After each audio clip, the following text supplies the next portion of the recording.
just gonna pick up our luggage. We have one bag, checked-in bag, and after that we're gonna go get our car. We're renting a car over here and we're going to Panevėžys.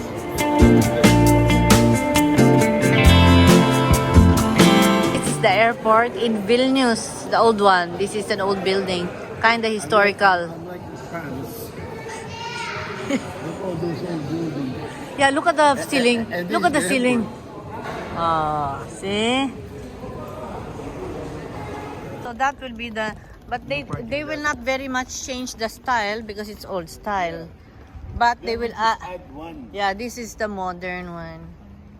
We'll have nice parking.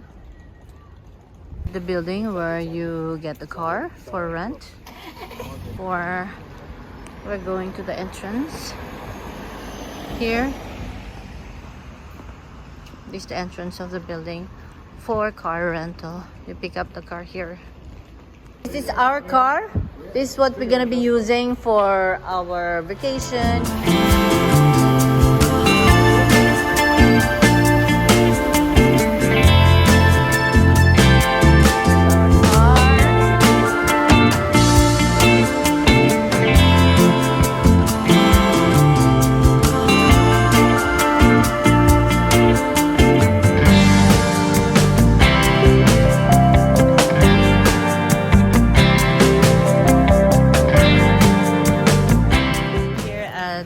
Circle K gasoline station and having some snacks. Look at this.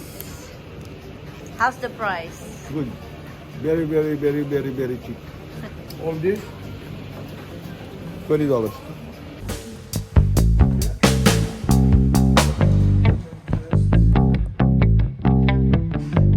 It's more, but good. They did good, huh?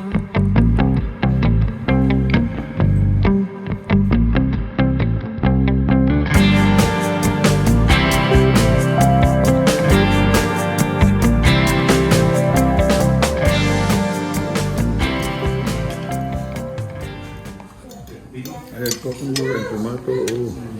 Oh. Nice ham, nice bacon, nice cheese.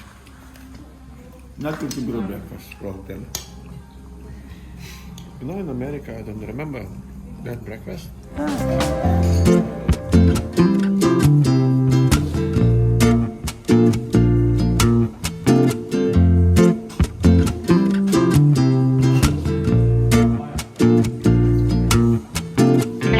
What can you say? What place is in Lithuania?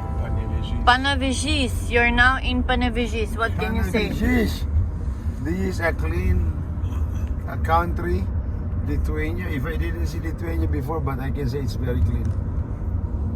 No people outside waiting for the bus, no trash can like all over the place, but it's so clean. Very impressive. I am impressed. It's clean. And I don't see people cleaning up. Just the same thing like Oslo. It's clean, but there's no people cleaning up. Oh. You go to my place, Newark, there's so many people cleaning up, but it's being dirty. Oh yeah, we have Rio. Something new.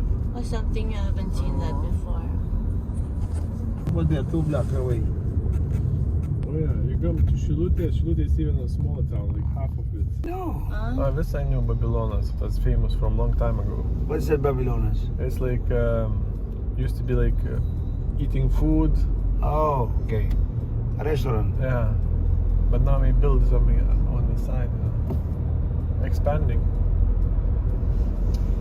Oh yeah, Dvaras. Most of the houses they're like the old style, like with the attic, like pointy, no? Because of also of the snow. You are right. Dark glass. This seems like a new area, Yeah. Yeah. And they're still building. and they're still building up. Look, It will be even better. I think another 5-10 years you will see all this Full. full. The guy changing so much. Lithuania, I'm like foreigner now. Exactly. Absolutely right. Look at these empty spaces. They're building up in here, they're building up in there. Probably another 5 years, you'll see this like, wow. Moki Bezi. It's another supermarket. It's like Depot in the depot, States. yeah, like you're buying stuff Okay. For house, for building. So now we're going to Hill of Cross.